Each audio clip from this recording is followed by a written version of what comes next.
Are we on? Are we on? Welcome to Basketball Heads Live.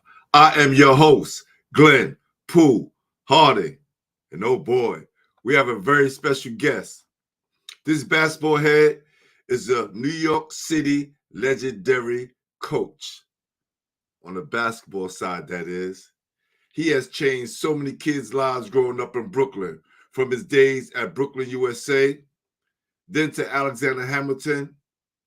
Who could forget Shore University and his great run at Long Island University, where he led his Blackbirds to 2 NCAA tournament appearances. Now, he has been named director of the Public School Athletic League, a title fit for all his knowledge and know-how he has attained over the many years as a high school teacher, principal, basketball official, and now director of the P.S.A.L. He also serves as the godfather of the Basketball Heads NYC Basketball Network. He is my go-to person for all things basketball in New York City. So, without further ado, help me welcome to the show, legendary head coach, educator, principal, basketball official, and now the new director of the Public School Athletic League. Let me say that again. Public School Athletic League, PSAL, that is. My mentor, the one and only, Raymond Haskins. Y'all ready? Y'all ready?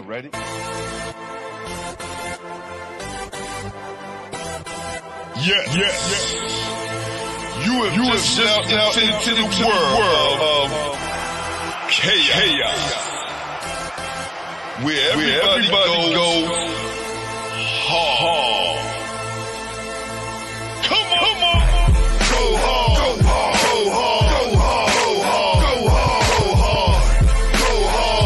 Or go home. Never back down. You gotta hold your own. Go hard. East Coast, go hard. West Coast, go hard. Midwest, go hard. Dirty. Hurry up, everybody, get online, buy your tickets, cause the game about to start.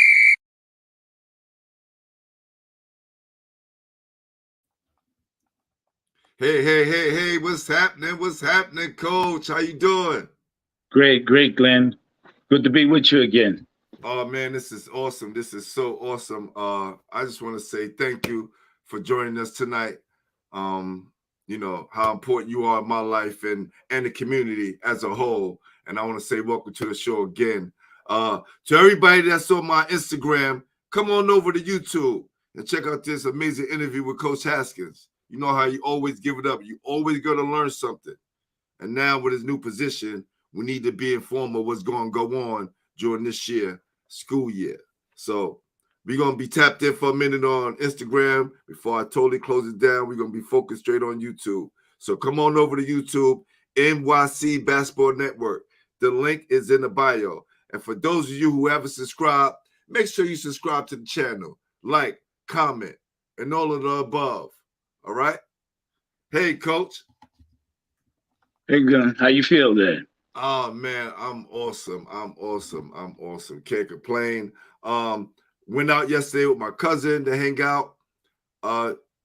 Zachary Huss's son, right? You know my really? cousin. Oh, okay. Yeah, little Zach. So we went to hang out and watched some good football at MetLife Stadium with, Morehouse and Howard. So the whole vibe was beautiful. Howard came up as the winners, but from what I gathered from it, from always going to those games, is the unity amongst our people, right? Which the newspapers never, or the news never really cover. They cover the game, but they never talk about the unity and camaraderie that happens during those games. Have you ever been? I know you've been to a few, right, Coach? Oh yeah. Those were two legacy HBUs with long history, put out a tremendous amount of graduates, very impactful on what's going on in America today. Uh, it's a lot to be proud of, and I'm glad they had the opportunity to spotlight an HBCU like that. The kind of excitement and bringing people out and letting our student athletes know that there are other avenues to go. It's other leagues other than the Big East and the ACC. Right. You got the HBCUs, you got the CIAA, you got the SIA. So it's a great opener for our kids to see and to be able to engross that culture. I mean, we had Spike Lee. Spike Lee was all Morehouse down. I wanted to know if he had Morehouse socks on. I saw the Morehouse sneakers. Yo, they were deep in there, Coach. Morehouse, I think, was deeper than the Howard people. They were deep. They were deep. Morehouse is like the Ivy League of HBCUs. They have a great tradition, similar to some of the high schools that we had here, with the tradition with Clinton, Boys High, Yep. those kind of schools that had all boys school. Yeah. A lot of people don't understand Morehouse is an all male school, but they have a sister school right down the block from them, right down the street, Spelman. That's right. They were deep too. Yep. So and then you got an opportunity to see the sororities and the fraternities and to see the impact and the positive people that are involved with that.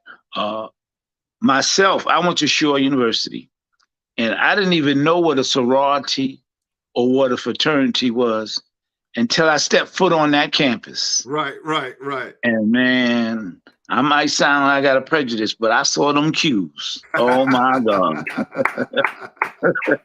Salute to all the cues. Salute to all the cues. My cousin was one, so how dear I am to him and to you. So definitely salute that, man. I just was so proud of the fact that just meeting people I never met before, how they embraced me. My cousin's friend Capone, he brought a youngster with him from Newark, New Jersey. He attends Eagle Academy. Oh, okay. Man, just for him to see us in a different light and experience something, because he played football, so he had an awesome time, and people were just coming up to him and shaking his hands like, young man, cherish this experience. Oh yeah, it's us at our best. I have 6 daughters, and I could say 4 of them had the opportunity of going to HBCUs. The other 2, they went to receive higher education, but their experience was nowhere near the experience, the culture, and the longevity of friendship and relationships that my 4 daughters had that went to HBCUs. That's so awesome, man. That's so awesome. Listen, for those of you who always know what my first question always is when they watch a Basketball Heads show, y'all go ahead and check out Coach Haskins' first interview when he was up here, and you can find out who introduced him to the game. So tonight we're going to jump straight into what he has going on, but we're going to start from the end of the summer when you was presented with Hall of Fame inductee honored by Ballside Middle and Coach Craig Booth.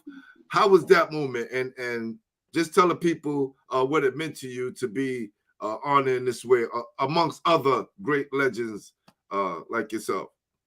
That was amazing. It brought a richness back to Brooklyn because, in my heart, there's a lot of basketball in New York City, but basketball royalty, the heartbeat of basketball, came from Brooklyn. And we had an opportunity for people who didn't know or hear the names of Lester Roberts and Gil Reynolds and Rodney Parker to understand the contributions that they made to the advancement of the game of basketball.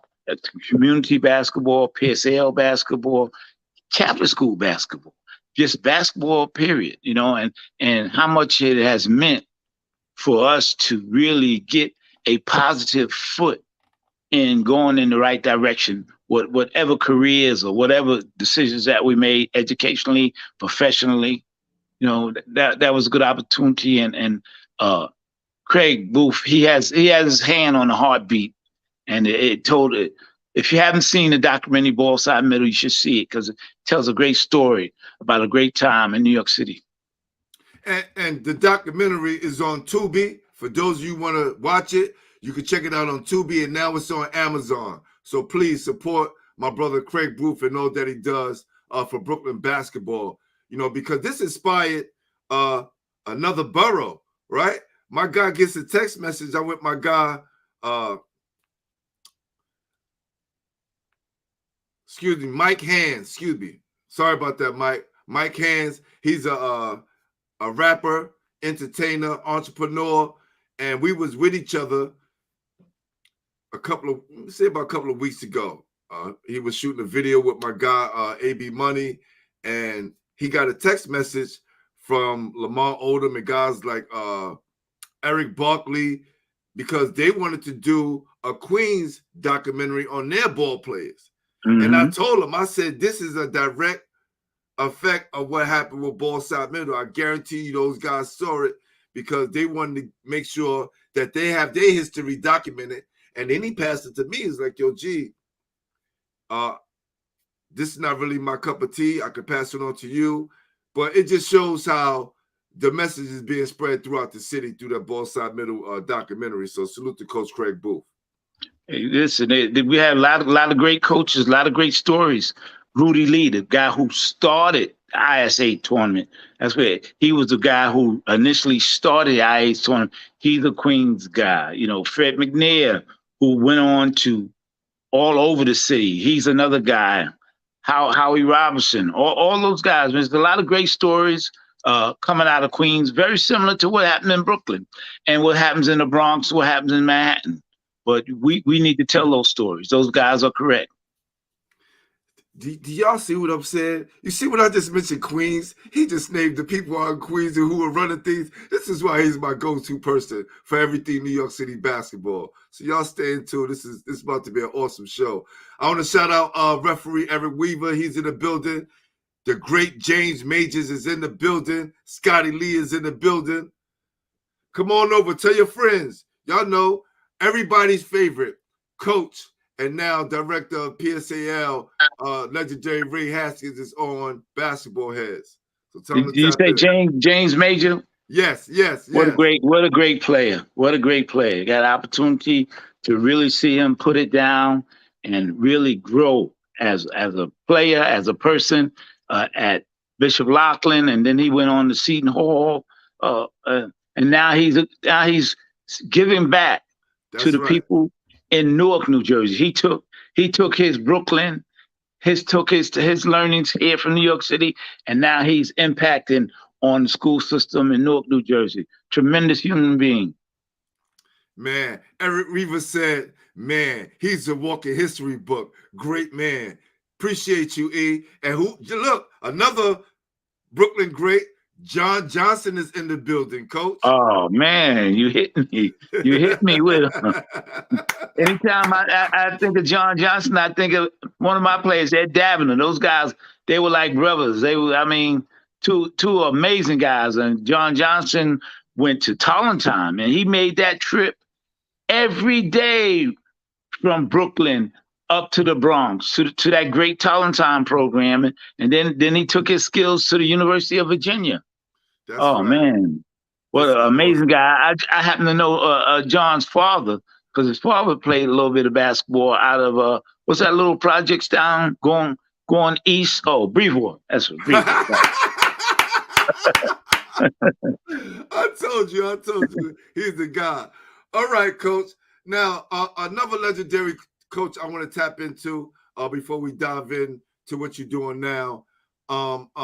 Ted Gustis with the Breathe Flex, right, company. I know they want to put together New York City not basketball, what was it? Just Basketball Hall of Fame or New York City Sports Hall of Fame? Is that, can you clear? Oh, yeah, Ted, he's had this dream and this vision for a long time. And I might add that he was very instrumental in me being in the position that I'm in now. And I appreciate his support. And he takes his marching orders from his wife. His wife is always there, always a steady hand, keeps it moving forward, very positive. So that's a dynamic duo. That's Dynamic awesome. duo. And Mr. Gustus, will be up here to tell his story again, because he was on here. He told his story, but we're going to get into the Hall of Fame and what that's going to mean for the future of New York City. So y'all stay tuned for that. All right, Coach.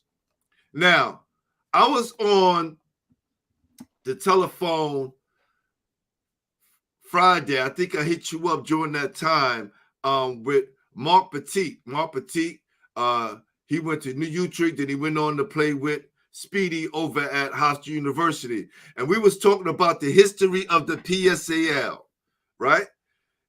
And how that came about. So we're on the phone. He's reading me the history and the people that were behind the scenes of how this whole thing came about. Because a lot of people just think, that it just popped out of nowhere, but they don't realize that public school athletics started here in New York City, correct? Throughout the whole country.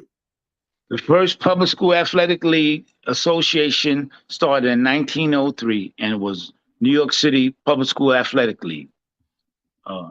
It's got its roots, and we were number one, and we're still the largest athletic association dealing with public schools in the country. And one of the things at one particular time when the P.S.A.L was at its zenith, we had P.S.A.L programs in elementary school, middle school, and high school. Right now, we're only servicing 1/3 of the student athletes in the city of New York, and we're moving towards bringing back the middle school programs and bringing back the elementary school programs. We have a lot of exciting things in store.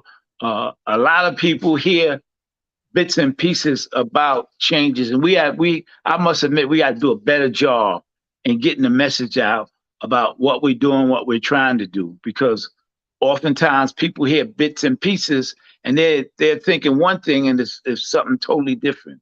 Like when we moved the boys and girls, we did away with the AA.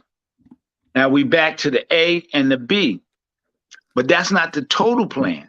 The total plan is for us to have 6 divisions and being in line with the state. We want to have AAA, AA, A, B, C, D in both boys and girls competition in basketball. So we're gonna do a study. We're gonna do our homework, and we want to place proper teams in each of those categories. Just imagine if New York City went upstate and we won all six championships. That would be amazing, wouldn't it? That would be awesome. That would be awesome. I want to dive into that a little bit more, but I just want to just give people an insight of the history, right? So, as history says it, Luther Halsey Gulick started the P.S.A.L because there was a lot of corruption with kids playing for schools they did not attend. Before there was public money for the public schools, businessmen were the first funders of the P.S.A.L, which I didn't know, Coach. Yeah, well, and on one of the reasons is because they knew how they came through a school system and they knew how important it was for these programs to be put in place. It's just the whole importance, and going on that, one of the things that we haven't taken advantage of, we have a vast resource of many student athletes who came through the P.S.A.L, who want to come back, who want to be connected. And that's part of what Coach Gustus is talking about, recognizing those student athletes, because a lot of times you in any 10-year period, the cycle goes, nobody basically, unless you really rooted in what's going on in our communities and athletics, don't even know who those guys are. You like you mentioned names, James Major and John Johnson. Those are guys who never should be forgotten. But if you ask a student athlete today who they are, They wouldn't know. As opposed to a particular time when I came through, I knew who Lenny Wilkins was. Never saw him. I know his story, how he got a scholarship, how he barely made the team at boys high school. And when he went to Providence because Tommy Davis, the baseball player, was the Wow. better basketball player. He got a scholarship to Providence. And when Tommy said, man, I don't just want to come up here by myself. I want to bring one of my friends. Who was his friend? Lenny Wilkins. Wow. So that summer, Tommy signed with the Dodgers, never went to Providence, but they kept their word and they took Lenny. And Lenny went up there, and it's history. Lenny's he was one of the top 50 players in the history of the NBA, winningest coach in the history of the NBA. You know, that's a great Brooklyn story. And where's Lenny Wilkins from? He's from Reed Avenue, which is called Malcolm X and Halsey. That little store right there, he used to live in an apartment right over that store. Now, listen how important the history is, right? This is why, one of the reasons why I created this show, because these stories weren't documented, right? And if we knew where we came from, we have a better chance of knowing where we want to go. So all of these players that he's mentioning are very, very important. And I think these student athletes should know their history. So, Coach, thank you, man. I appreciate that. I didn't know he was that close. Right there on Jose. Look at that. Lenny Wilkins. We got a little top run 50, top 50 Hall of Famer. Oh yeah. Oh yes. You got Sam Worthington. He's from that same neighborhood. That's right. Halsey and Ralph. That's his stomping ground. Go another block. You find Vinnie Johnson's enclave with all his brothers and him and Eric Johnson. Hey, we're all over here. All over here. But we need to know when we pass something, this is where Connie Hawkins played. This is where Lenny Wilkins played. You know, we need to know that. Yeah, you know, why is it important that we need to know that? Because it plants the seed with our student athletes. If they could do it and they came from here, we could do it. That is so possible. Wow. This is just amazing. When I look back at the history, I'm learning new things every day. As much research that I do, I find out something new every day.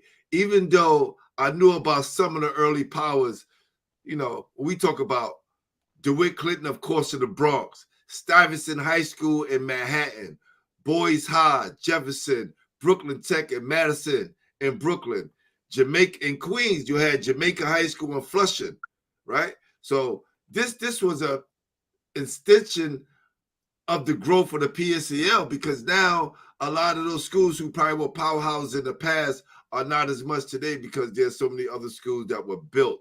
How important is expansion?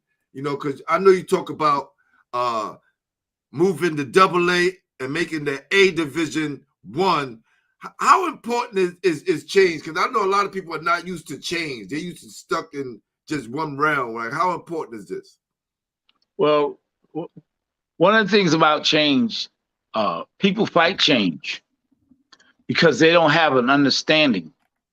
So when we do have change, and the change that we're making with the PSAL, with those divisions, like I said, we have to do a better job of getting the message across to people so they won't be negative. They'll be positive. Now, for a lot of these coaches, if they heard that we're trying to place them properly, the goal is to have 6 divisions right here in New York City. We want to have an A League, B League, AA. We want to have all that, but we want to do it proper, and we want the community to embrace it. One of the things I saw this summer, and I was very, very encouraged by, I went to a lot of tournaments, a lot of well-run tournaments by community people, and I saw a lot of student athletes from the P.S.A.L, from private school, from Catholic school, and we're back on the move. I think we going back to our spot.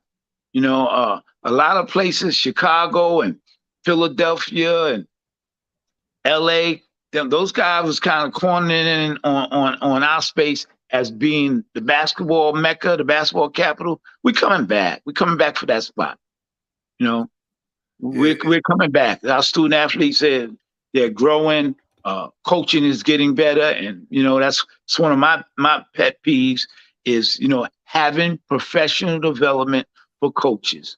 I'm a part of the New York City school system, the DOA, and every week in every school we have professional development for teachers of English, math, science, social studies. So if we could have professional development for them, then we need to have professional development for coaches. So that's so important that we grow as coaches, because what? What do we know about the word coach? Coach is just a substitute word for teacher. That's right. That's right.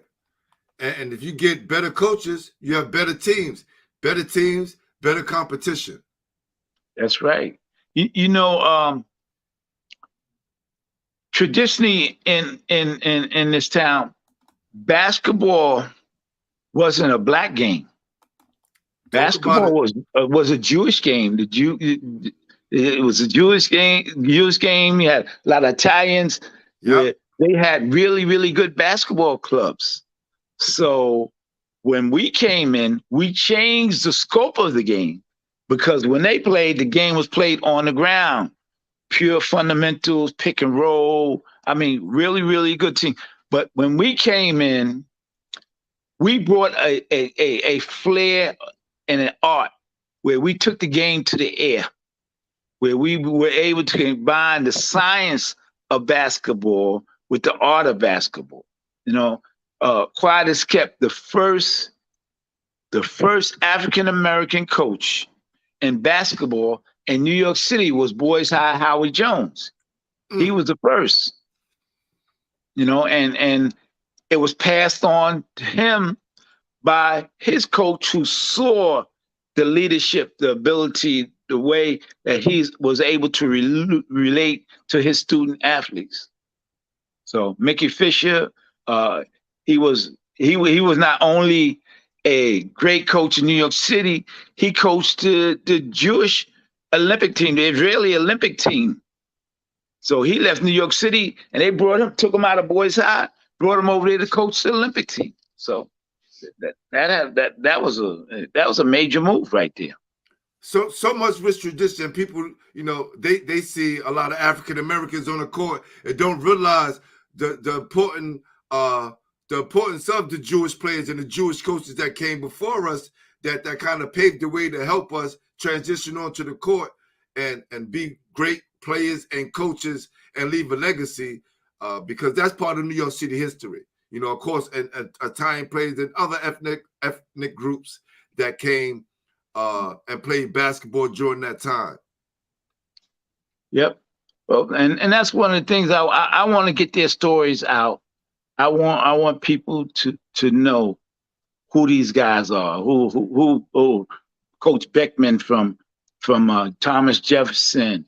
He coached Jamie Moskowitz from Madison.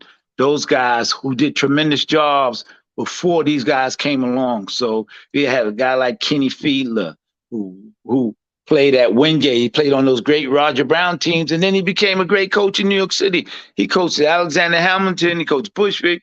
Then he went on out to Springfield Gardens and took a championship out there, where he coached Anthony Mason. I'm gonna tell you, Anthony Mason. He developed. He's what hard work it really is. Yes. When Anthony Mason, I'm gonna tell you, as a coach, Anthony Mason used to come past half court and trip over the half court line. But he developed. He developed. I mean, he had his mindset, and he worked and worked and worked. He's a prime example of hard work. And what you could do when you apply yourself. And he's also a P.S.A.L kid, right? Yes.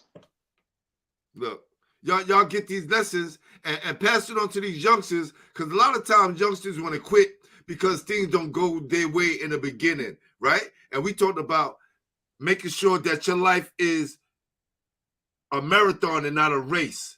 right? Because you're looking at the race, so you're trying to finish quick, not knowing it's a marathon and that it can keep going. And if you told Anthony Mason he would be a major part of the New York City Knicks or the NBA game, a lot of people probably would have laughed at you when he was in high school and probably maybe in college. But he showed everybody, proved everybody wrong. He went to HBCU. He went to Tennessee State. And when he got out of Tennessee State, he didn't go right into the NBA. He wasn't drafted in the NBA. He went and played overseas. He went and played in Israel. He played overseas, and if you take your time, because this is my goal in learning. If you practice slow, if you take your time to do things, then they happen faster for you, as opposed to rushing, making rash decisions, not thinking things out, and getting your circle of advisors, people that you value their opinion. Definitely. So, hey, Coach, another person we have on tonight, I made sure that she was in the background, her episode, right? Coach D. Williams. She is a mental health trainer. When I'm talking about a dynamic young woman, fiery spirit, cares about her community and the kids and coaches, and definitely an expert on mental health. How important is that inclusion, or if we can find some space to where, she can come down and do some clinics and let people know how important mental health is in our communities and others? Yeah, I was blessed with the opportunity to meet her and hear her story at the Riva tournament this summer. And I just watched her, watch how she moved, see how impactful she was, and how people accepted her. In our community, one of the things we actually need, we need mental health professionals to help us understand certain things that happen. So I mean, what she does is tremendous, and with open arms, we really need to embrace her. We need to bring her into all the high schools, not just the girls, but the boys, because she has an amazing positive message, and she's able to impart that message without being intrusive to right. the people that she deal with. Yeah. So those of you who haven't watched it, go to NYC Basketball Network. Make sure you click that subscribe button and watch Coach D. Listen to her story, because she got a great story to tell. Appreciate you for joining us, Coach. Now, let's talk about how much support you have gotten since you have gotten this position, Coach, because the basketball community, including myself, is very proud of you and glad that you're in this position right now. Well, one of the great things about the support I've gotten, people know my history. They know that I was a teacher. They know that I went to public school. I wasn't able to make the team, but I kept persevering, went on to college, had a great career in college, came back, was a teacher, was an athletic director, assistant principal, a principal. My story's out there. And when they see me at the helm of the PSAL, it is not by mistake. It's because of the new leadership that we have in the city of New York with Dr. Banks and Mayor Adams. They want to put people in positions to be impactful in a positive way to help them move, to help this city move.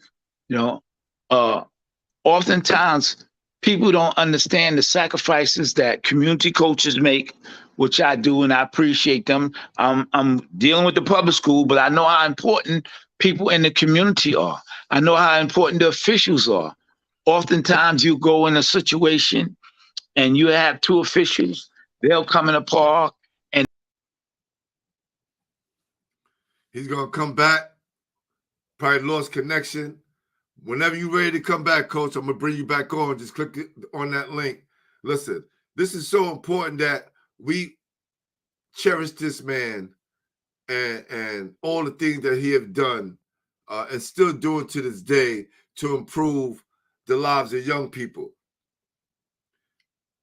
When we start to connect the dots to see all the things and how the PSAL has shaped other people's lives, and so is the Catholic School League. But tonight we talking about the PSAL. I'm a product of the P.S.A.L, and the history is just so amazing. So we're gonna bring Coach back. Yeah, we got you, Coach. Okay. Yeah. So that, and we was talking about the community and the support you have gotten since you have taken over this position, because everybody's proud of you, Coach. Definitely.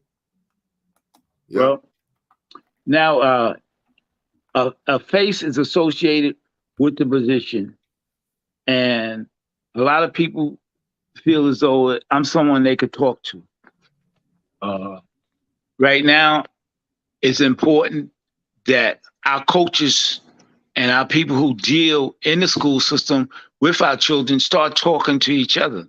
You know, for a while, we had coaches that really didn't communicate, you know, so and my coaching style, whether I was coaching high school, middle school, community, I always visited with the opposing coach. I went and sat on our kids' warm up. I went and sat on our bench, and I talked to them. And I think that's what we need to do. We need to talk to each other. We need to share best practices. You know, basketball is not a secret. It's a science. How we approach, how do we get kids to do this? How do we get kids to do that? That's important. So, Coach, you know the saying, right? Some people get older, they get stuck in their ways, but you more open to change than most of the people I know who are a lot more younger than you.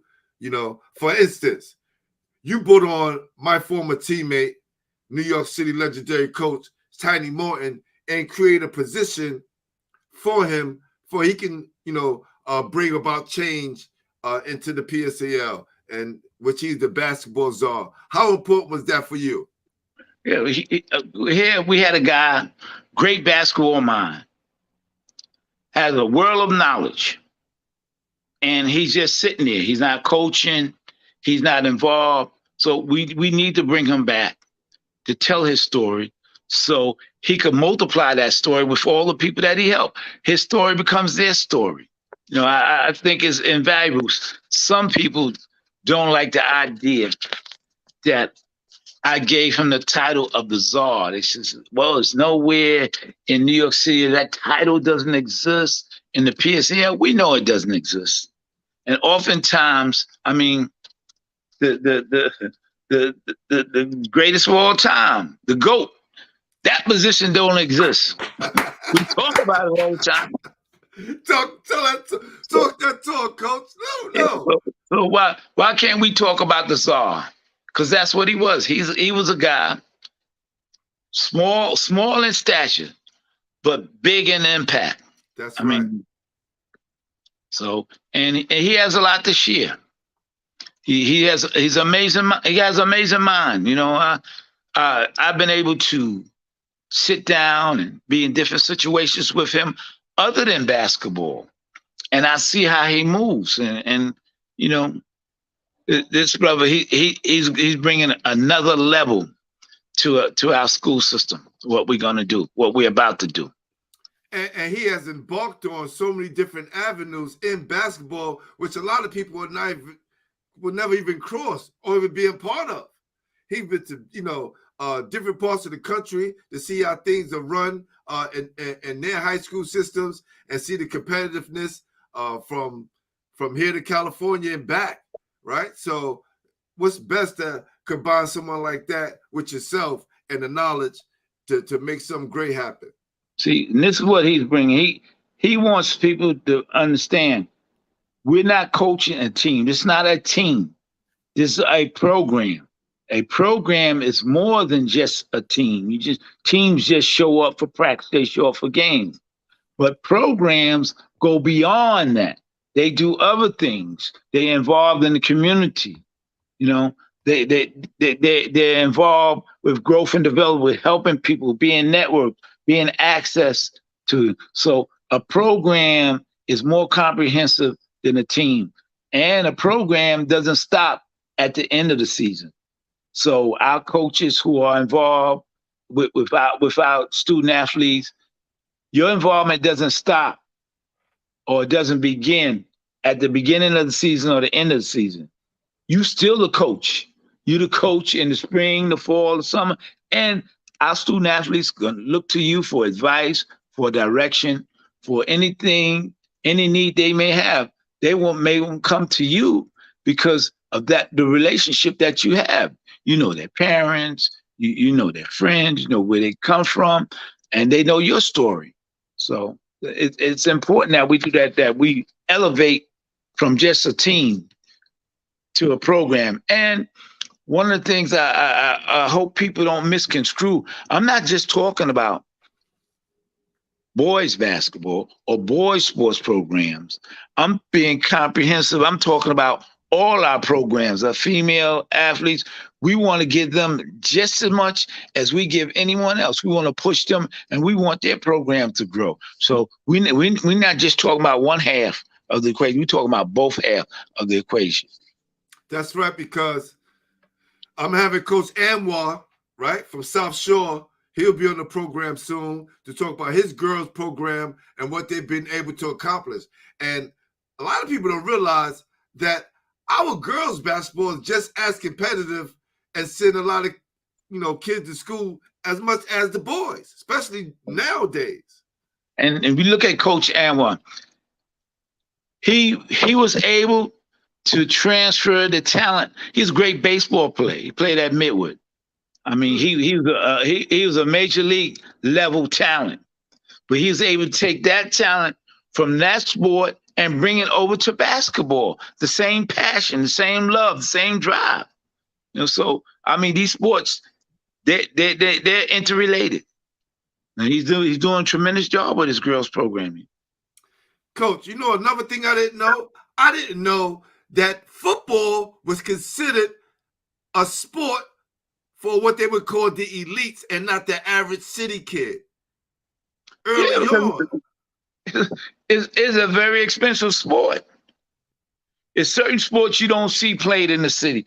You don't go past, you got tennis courts all around, but you don't go see our kids hitting tennis balls because it's very expensive to do that. It was very unique with Richard Williams, what he did with his daughter Venus and Serena. Yes, that was very unusual. Where he brought them from the Bedford-Stuyvesant, the Harlem, the South Jamaica of L.A., Compton.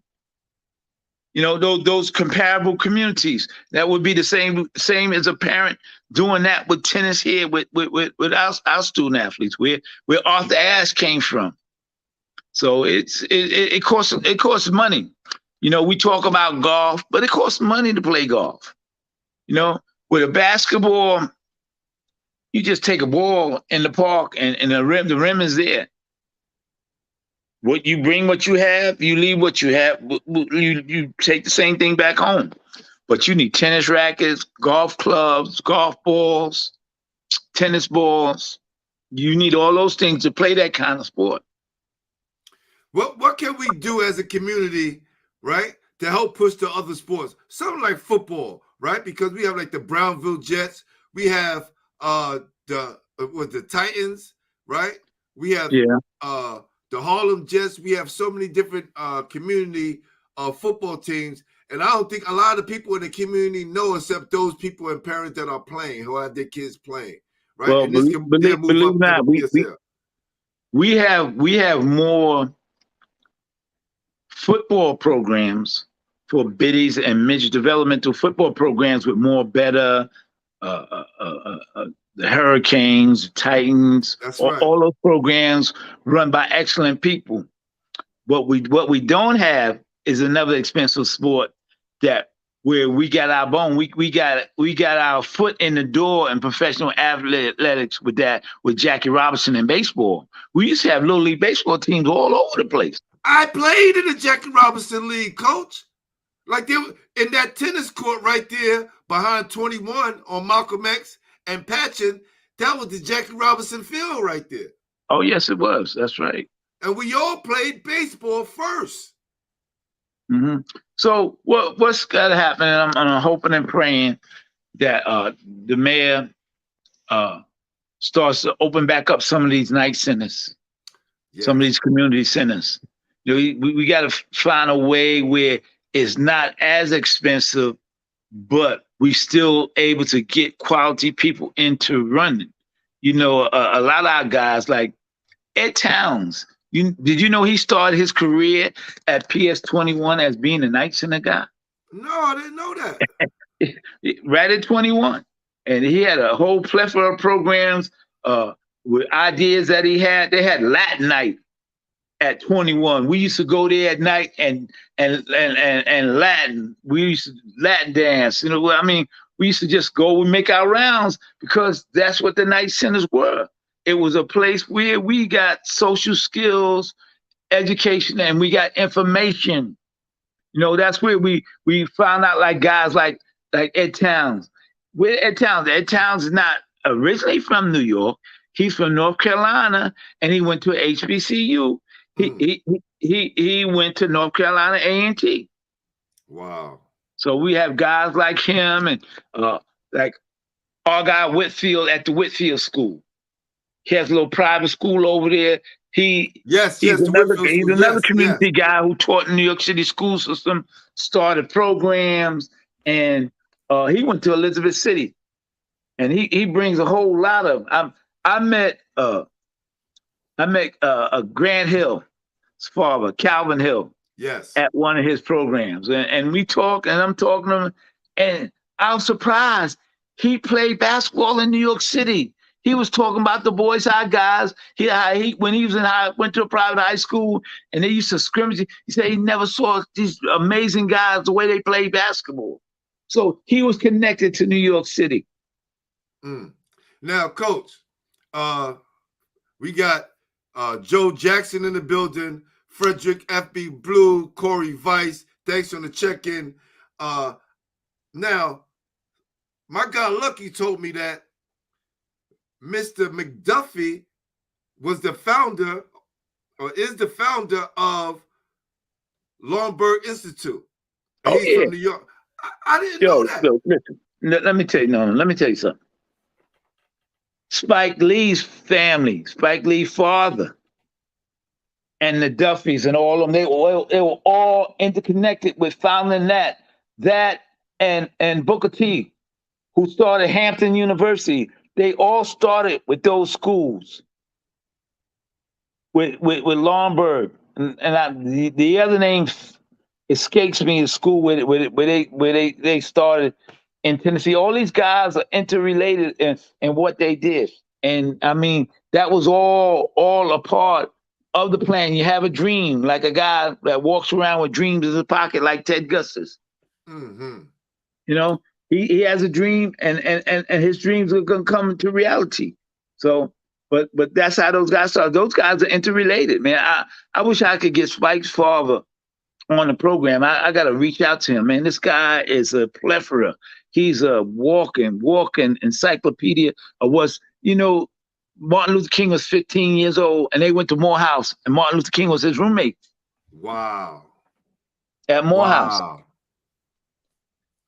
Amazing legacy. People here in Brooklyn. This is crazy. Wow.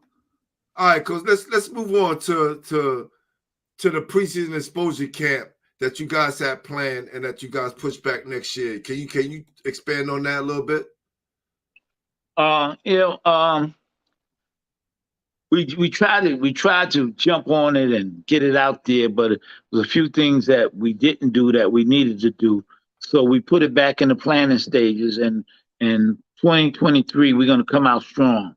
I was telling everybody we need to do programs. We need to look around and see what's going on. You look around, you see what the Catholic schools are doing. They have these programs. They're very positive. They're very helpful with their student athletes.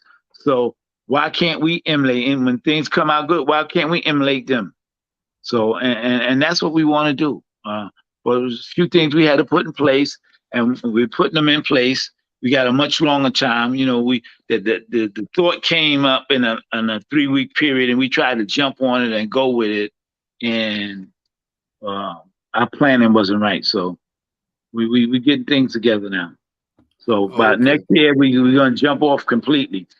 You know, so and one of my things is I maybe it's some kind of way that we could push back on the NCAA, because to me it was great when we had our high school games, and when you played, if you knew a high school coach was sitting in the stands doing your game. They don't come out during the high school season no more, because NCAA has legislated live periods out.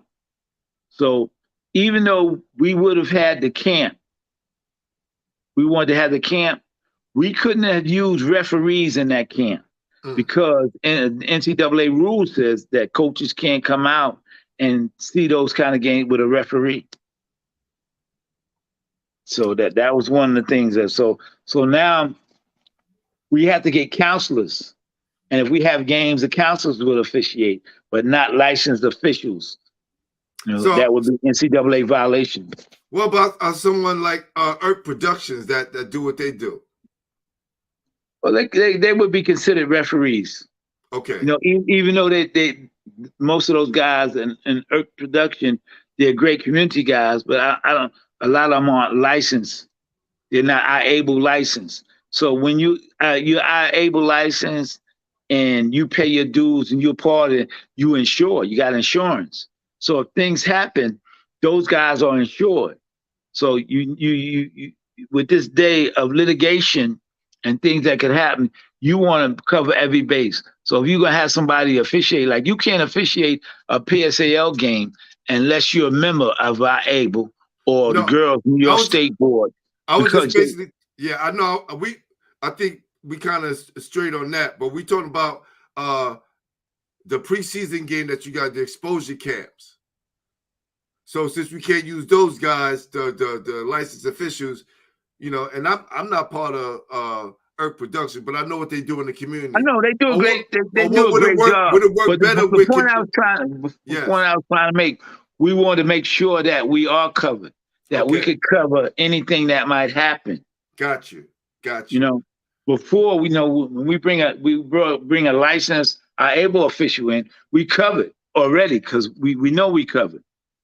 So, but those guys have to be excluded. So how do we bring in, you know, the other guys that we need and make sure that we're covered in that fashion? So it's, you know, the higher you go up, the more things that you have to have. You have to make sure your punctuation, you got to have your periods, you have to have your commas, everything has to be in place. You're right about that, Coach. Most definitely. Now, NYC Prospects, right, is one of the top basketball organizations that create conversation pieces, and they also cover junior high school and high school sports on Instagram. I think they have a Facebook page, and they do a lot of showcases. They have discussions every Sunday, and today's discussion was about how do we get more student athletes to qualify and not leave the city. Well, I added that part, but I just thought that was be included, right? But let's talk about the first part. How do we get more student athletes to qualify for college? We get that by having a program that, once again, instead of a team. Oftentimes you'll have guidance counselors in the schools, but they're not trained to prepare transcripts to send them off to the NCAA clearinghouse. So that's a big part of it. Making a guidance counselor a part of your team in your school. So when a student athlete comes in, everything is right there. Everything is plain and simple right there. But this is one of the things I've been looking at, Coach. Now, in a lot of our high schools, we have AP courses. So the NCAA regulation, I'm thinking that you could bypass taking the SATs and those exams if you took AP courses and you took 24 credits and you got a C average, and then the college that you go to accept them, you automatically eligible to play. Because when I was at LIU, I had couple of student athletes who didn't graduate from high school. And I put them in a HEOP program, High Education Opportunity Program. And once they got those 24 credits with a C average, the state of New York granted them their equivalency diploma. And they also became eligible to play because they had the 24 credits. You know, the NCAA rule says that each year you have to at least get 24 credits and a C average towards your graduation. So just thinking about that, you know, we have some kids that graduate as many as 40 AP credits. Those are college credits when they go to school, because they go to schools. And that's one of the things when parents research about what school they want to send their kids to, their students to, find out the schools that have the AP course where you could take a college course. And when you go into college, you bring in credits with you.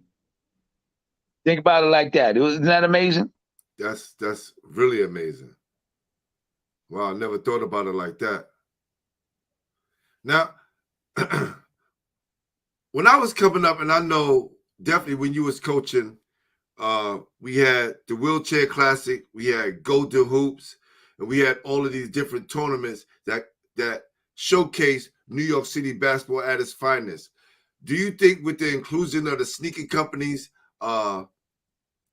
having different tournaments and different leagues outside of that kind of hurt what we was doing, or we stopped doing that on our own?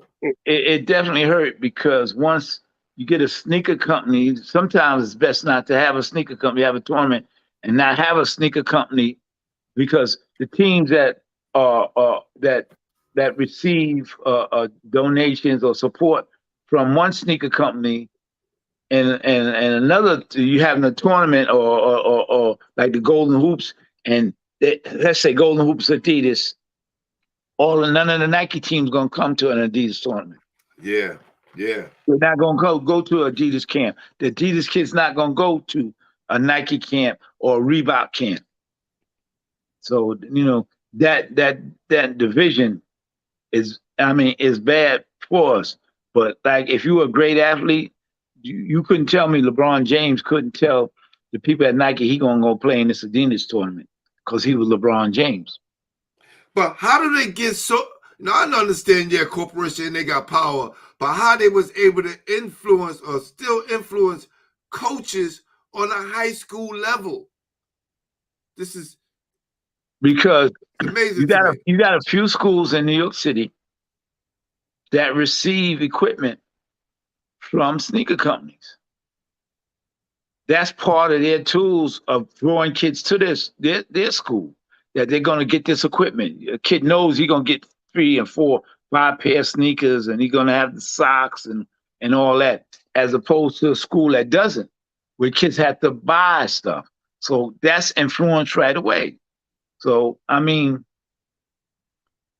if you got to choose between 2 girlfriends, one girlfriend pay your rent. The other girlfriend, even though you like her, she said, man, you got to pay your own rent. I ain't paying your rent. Where you going to go? Yeah, I get it, Coach. I get it. But when I look back at it, right, the amount of ball players that came out of Brooklyn, USA, the amount of ball players that came out of Vanguard, the amount of ball players that came out of, early on, in Queens, Manhattan, Harlem, that was coached by community guys, was plentiful. Compared to guys now who got sneaker contracts and they don't compare to the amount of players that you guys produce. Yeah, well, back then you had more guys who actually wanted to coach the kids, wanted to teach the kids. Now you got, quite a few people, not all, but quite a few, they just handle the kids. And one of the ways they keep control of those kids, they'll send them to a prep school. They'll send them away from New York City. See, so that's control. And we early on, we had a coach from our Queens, and he did a good job, but then he started sending, to control the kids, he started sending kids to Wisconsin's military academy. And we lost a lot of good players to to them. But he had the control because he was the guy that everybody communicated with. They all communicated with. You know, when we watch the NCAA tournament, right? And we see a kid that's from New York, but they say he's from Kentucky or he's from Virginia or DC or California. And we know he's from New York, but they never put New York up there. Yeah, but you know, one of the most, you know, the joyful moments I saw this year in the NCAA tournament was a journey that St. Peter's went on. Yes. And the St. Peter's coach. That's right. And after they were eliminated, the commentator was interviewing Shaquem, Coach Holloway. And he said to Coach Holloway, says, man, a lot of you had a great run, did a great job. He says, you guys from Jersey, I know you from Jersey, this, that, and other, they're so proud of you. And Shaquem said, listen, I got a lot of support from my people from Jersey, but I'm from New York. I'm from Southside Jamaica. He said, I'm from Southside Jamaica. That's where I came from. Coach, that's where I posted that moment. Yes, I posted that clip. I was so proud. Great. He said, I'm a New York great. City guy. I'm a New York City guy. At the end of the day, like, Coach, it sent chills up my spine when he said that. That's right. Definitely. Salute to Coach Holloway, man. You represented us well. Yeah, man, we got quite a few guys out there where they go away, and when they come, they go away, go to prep school or one of those schools. You know, I tell the story. We had 2 kids that lived across the street from Boys and Girls High School, got on the A train every day, went to the PAF, and went over to St. Anthony's in Jersey City and played. Mm. You know, those are New York City kids, but when their story's told, they're not from New York City. They're from St. Anthony. They're from Jersey City. That's right. That's right. I could see why they wanted to go because, you know, Bobby Hurley is an institution. He's a great coach. That's right. You know, he's one of the Bible coaches where you put your hand on his book because he's a Bible about this game. That's right. I mean, he put the work in. Hey, behind me, and who just joined, Trevor Davis. What's up, Trev? I just had him on the other night, and you know, Trev talked about his you know, upbringing in basketball, and was very proud to talk about his brother Todd Davis, who went out to California and won a Division II national championship. You know, we don't get a lot of guys that win national championships. Playing the game. One of your players, Gerald Green, played in the national championship. Yeah, you know? and Lamont Jones won when the University of Harvard. He won a national championship. That's right. That's right. That's right. And what's the coach of Kingsborough now? If anybody know, yes. He played with was the Bridgeport, yes. Yeah. Great play too. I'm sorry. His name excludes me right now. Hold on, Coach. But, hold on. You said Kingsborough? Yep. Basketball. He's a librarian. Really? Yeah, he's a librarian. Oh, our guy. Yeah, do a great job. Lambert-Shell. And he's a basketball player, name. Right? Yes, yeah, great player. Division II player of the year. Great player. Yes. Lambert-Shell. Yes. Please forgive me. Thanks, E. Appreciate that. Wow, yes. Lambert-Shell. Yeah. Wow. Another friend of the show, Division II player of the year, leading scorer, and all that. Wow. But let's think about this. Trevor Davis, Tyrone Davis, they went to Boys and Girls High School. I think Tyrone was on the team. Trevor probably was on the team. Trevor's on the team, but Ty he went to multiple schools before he went out to California. But both of those guys persevered. Yes. Both of them. I mean, the parents got a lot to be proud of them.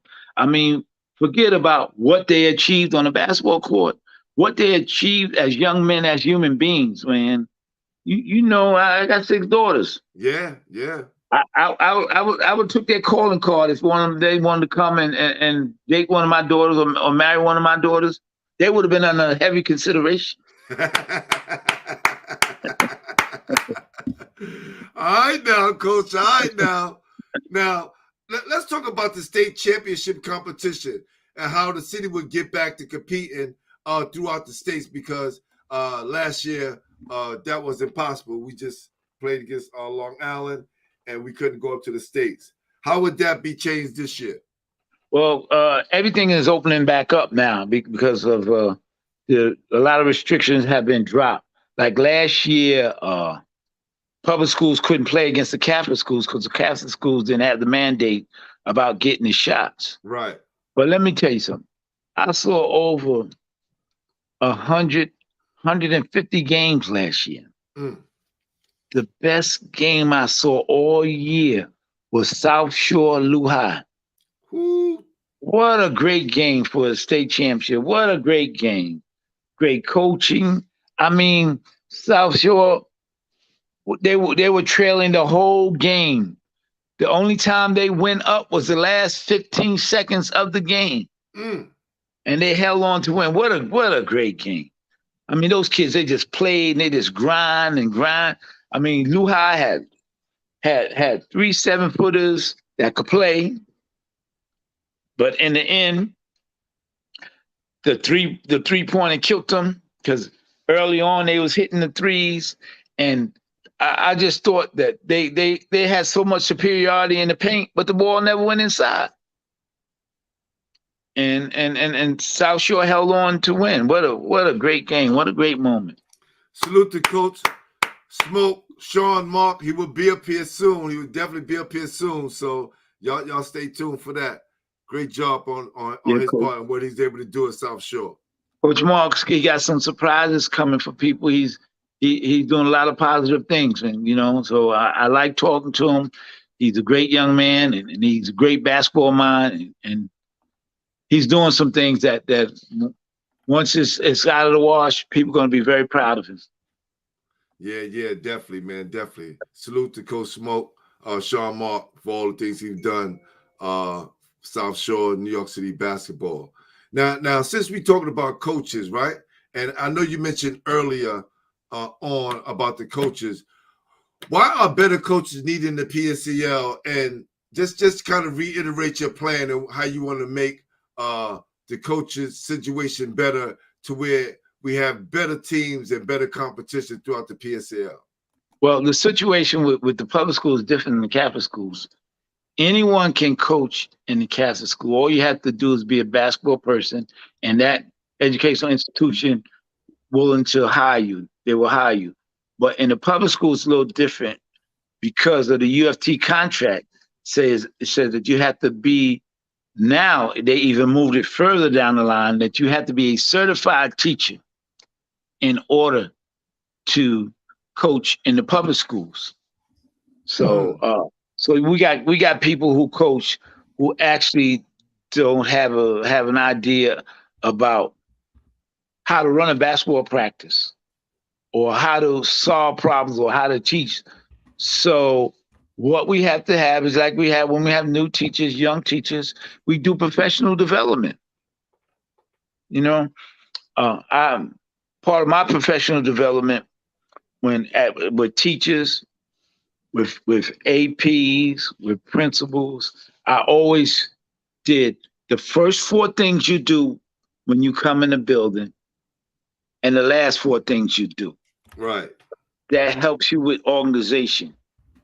If you administrate the first 4 things, one of the first things you do is you check your email. All right? You respond to, when you can, and you find out what teachers are here, what classes have to be covered, anything special that's going on today, or all those things. And then it's the last 4 things. So like at practice, the first 4 things you want to do, even if you're a novice coach, first 4 things are, what do you do when you go in the gym every day? First 4 things, coach has you run, loosen up, right? Yeah. You stretch. You shoot your layups. And then you do what we used to call, we do individuals, where we just worked on individual things. Then the practice start. And the practice should be stripped. practice like the first 5 minutes we do this drill, next 5 minutes we do that, then we do 10 minutes of this, 10 minutes of that. So one thing about learning, you don't want to be labor and you won't you continue on. You want to hit something, move on, hit something else, move on. So if you have 6 practices and let's say you spent 10 minutes on one particular skill, well, at the end of the week, you did 6 practices. That's an hour that you spent. And you broke the hour up into a productive hour because you know how sometimes our attention span is short and we get bored. We do something like do the same thing for 40 minutes. It doesn't have the same effect if we just did it 10 minutes today, 10 minutes tomorrow, 10 minutes the next day. And that adds up. And each time we come back, we revisit that skill and we refine it. See, one of the most wasteful things I see on a layup line is when the kids are warming up and they just go straight in the basket and shoot. I think that in layup drills, we should do crossover or reverse. Because you come in with the basic fundamental. When you first start playing basketball, the first thing you do is learn how to make a layup. So now you want to cross the basket. If you're going from your right, you cross the basket, you shoot with your left hand. Or you shoot a reverse with your right hand. And you do the same thing on the other side. To me, that's rigor. So instead of teaching a kid general science, you teaching them biology. It's a difference. Your expectations. Y'all getting to hear from the master himself. You coaches, take notes. This is very important for yourself and your program, especially if you want to build a winning program. Wow, this is super. Someone said, and I said this. Yes, I need Corey Fisher on the show. Corey Vice, definitely. Now, another friend of the show you have hired is Coach Julius Allen. All right. Oh yeah. What does Coach Julius Allen do in the P.S.A.L with you, Coach? Coach Allen's everything, man. You know, he's a nuts and bolts guy. He has a great personality. He can sit and digest a situation, come out with solutions, and he's able to talk to everyone. He has a nice, even personality. He's a hard worker, and he builds on relationships. So, and one of the most important part of the PSL, we were Brooklyn heavy. Julius is a Bronx, Manhattan guy. So, I went to a referee's banquet the other night, and he's a member of Board 42, and everybody gravitated towards him because he's their guy, and we need to include the whole city in what we're doing. We just can't say this is a Brooklyn perspective or this because we do it like this in Brooklyn. We need all hands on board. So anybody who wants to be a part of what we're doing, we welcome you. So Julius is that guy. He has a world of experience. He has NCAA knowledge. He's a public school teacher. So he brings a whole plethora. And one of the most beautiful things, you should see how him and Coach Morton sit down and converse. And I learned this. I didn't know. When Julius became a college coach, the first player he ever tried to recruit was Coach Morton. Look at to that. Westchester. Look at that. Small world, man. Small world. That's why it's always good to be good to people all the time because you never know who you might see on your rise and on your decline. And as much as I've been around Julius, because I hired him as assistant at LLU, he never said nothing about that. And as much as I've been around Coach Morton, he's never said anything about that. But when they got together, they couldn't stop talking about that. Wow. Now, and another guy that he was recruiting, And a Uh-huh. lot of people don't know that this guy's from Brooklyn. He's a really good ball player. Dwayne Martin, Shake Martin, who's Yes, an actor. He's a that's right. Brooklyn guy. Went to FDR. That's right. We see him on TV. We see him in shows. But do our players know that guy's from Brownsville? That guy played basketball. He's an athlete. He went to NYU. He tried out with the Knicks. And look at him. He has star roles. He had a star role with the picture with the seat filler. You He's a know, he seat starred filler with, yeah, above the rim with Tupac. Yep. above the rim. And he was a real player. So that was Yes. no fake moves. And listen, when we played on the Empire State team, Derek Chivas and I was talking about this, how he was already saying he wanted to become an actor. He was saying that back then. We didn't take him serious because, we're being young, right?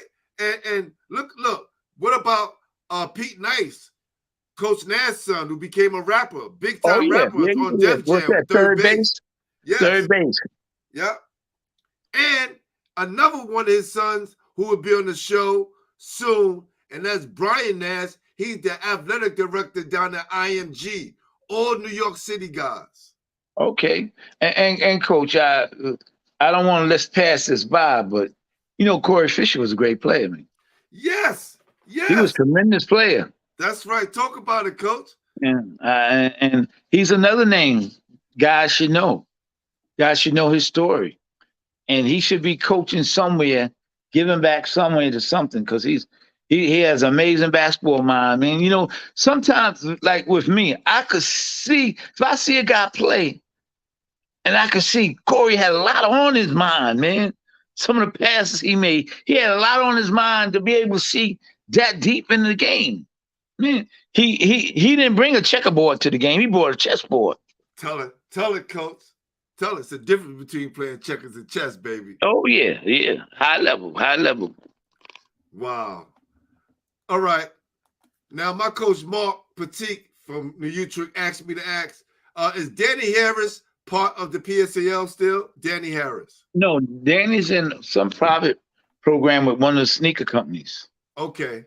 For Danny did what Tiny is doing now. Danny ran the boys basketball piece. Got you. And what about Mo Hicks? And Mo Hicks is on the staff, I believe, at LIU. That's right, the assistant coach with Rod. That's right. Great move by Rod Strickland. How do you feel about Rod Strickland getting this job, and what does it mean for New York City? It means people try to tell me that nobody knows in New York who Rod Strickland. You gotta be out of your mind. Who said that? Somebody that missed it. They're just thinking about the basketball player Rod Strickland. They didn't see Rod Strickland involved at the University of Kentucky, the University of South Florida, the NBA. I mean, Rod Strickland is a treasure. Yes. We are so fortunate to have him come back to Brooklyn, to be at the helm at LIU. And one of the most amazing things he did, what did Rod Strickland do? He connected two great guys, two great basketball guys, and brought them on his staff. He brought Mo Hicks and Charles Jones. Do they be there without? And Charles is there. Yo, all right. Salute Charles Jones. Somebody from out of town, they don't do that. That's right. They don't do that. Rod Strickland's gonna do a great job. A great job. I was with his two brothers the other night up in the Bronx at that referee banquet. This is awesome. Yeah. Awesome news. All right. What before we get you out of here, what changes can we look forward to for the whole PSAL? Because look, let's get this straight right now. And I want everybody to pay attention to this. All the listeners, everybody that's going to watch the show, the people in the PSAL. I talk to Coach Haskins a lot. And even though he's a basketball guy, he cares about all the sports and all the children participating in the PSAL. So listen to this. We went from A to B in basketball. And you hear a lot of rumblings here and there, right? Yeah. But we did the same thing in football. There's no AA in football either now. It used to be, but you don't hear the same rumblings. And Why the do reason you think we hear it so much in basketball than football? because the sports director, a guy by the name of Tyrone Parker, a Lincoln graduate, he did a better job of getting word out to those guys. He did a much better job, and he's doing a tremendous job at the PSAL with that football baseball piece. So, like I said, we have to do a better job getting the word out. What we want to do. So that's right. Well, Coach, listen, it's always an honor to have you on, and we definitely going to bring you back on, hopefully during the year, so we can talk about the process the progress that you're seeing throughout the year. Let's spread the word, people. Let's spread the word, and let's try to give the P.S.A.L. A helping hand. Whatever ideas that you have, they're open to ideas. They're open to change, and they're here to service all kids in New York City, and make sure that our student athletes have a safe place to play in all sports. So one of the things I want to say for professional development, if every coach, basketball coach, JV, varsity, girls, boys, if all of them took the officiating class, they don't have to become an official, but if they all took an officiating class, overnight they would become better coaches. Overnight. So that would help tremendously. What would that add to their perspective and coaching experience? They know how to talk to the referee. They wouldn't say things like, when we call timeout, don't we get the ball at half court? And if the referee say something like false double foul, I bet you 99% of the coaches that coach basketball at any level don't know what a false double foul is, unless they have that background in officiating. Coach, I don't know. Can you please explain to me, please? It's a false double foul, two fouls that occur at the same time, one by the offense, one by the defense. So they negate each other. Yep, and how do you determine possession? You determine possession. You go to the ultimate possession. Who gets the arrow? Who has the arrow? Wow, just that fast. Yep. Knowledge. Well, listen, Coach. I know you got a busy day, a busy week ahead of you. I don't want to keep you on too long. I appreciate you for coming by, and I just want to say thank you. And whatever we can do to keep, spreading the word and the positive message that you guys are doing and what the plans are for the future, just let me know and we can make it happen. And thank you for helping this game grow. Thank you, Coach. I appreciate you. Okay. All right. Peace out. All right. See what history could do for you? You see what positive things can come out of having Coach Haskins at the helm of the P.S.A.L. So much knowledge, so much experience, so many connections. And even though he's been around for a long time, he's still open to change. See, a lot of us are not open to change. We get so comfortable doing the same thing over and over, and we want to stick to that one thing, not knowing that there's other doors that need to be open to make things great. And now that he has taken over the P.S.A.L., we should hope great things to come for this coming year. Just want to thank him. Thank everybody that tuned in. We appreciate you. Thank you for all the love and all the support. We're about to get out of here. Got work in the morning. Well, I'm about to be out of here. I am your host, Glenn Pooh Harding, and you've been watching Basketball Heads on the NYC Basketball Network, the official home for New York City basketball. Y'all see the ticker. We out of here. Peace.